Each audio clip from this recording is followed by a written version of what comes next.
What's the fastest money you ever made? Once, about 30 or 40 years ago, I made 10 grand with one phone call. Gosh, I wish I could keep that going. Ernie Fliddell was an amazing fellow who came to Vancouver from New York many years ago, and he changed the cultural landscape. He became eventually, at one point, the social planner for the city of Vancouver, and he created the International Children's Festival and the Vancouver Folk Festival, both of which, of course, are still going strong. When he launched the Children's Festival, I was working for CBC, and I said, I'd like to do something about the Children's Festival, and they said, okay.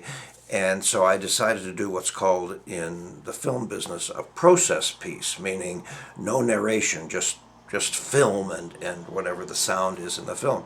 So I shot many shots of children pouring out of these big orange school buses and running into tents where ladies were telling stories and magicians were doing things and jugglers were doing things and folk singers were doing things and people were playing with paint and so on. It was quite spectacular. And I remember handing it to the editor at CBC with this editing script, and he went, "What is this?" He didn't know what to do with it. I said, "Look, just follow the instructions. I'll see you in 3 hours." I came back, and the guy was in tears. He loved it. It was a beautiful piece.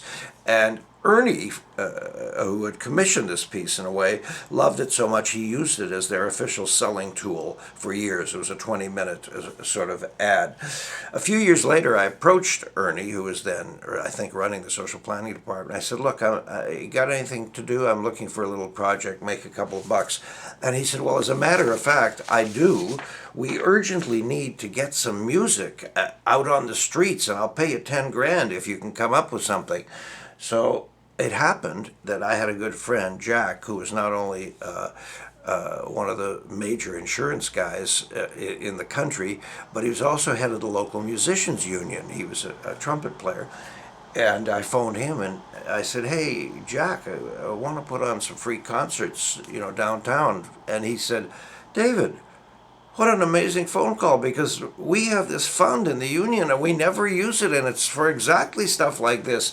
So consider it done." And we had all these jazz concerts at George and Granville, sort of, right downtown all summer long.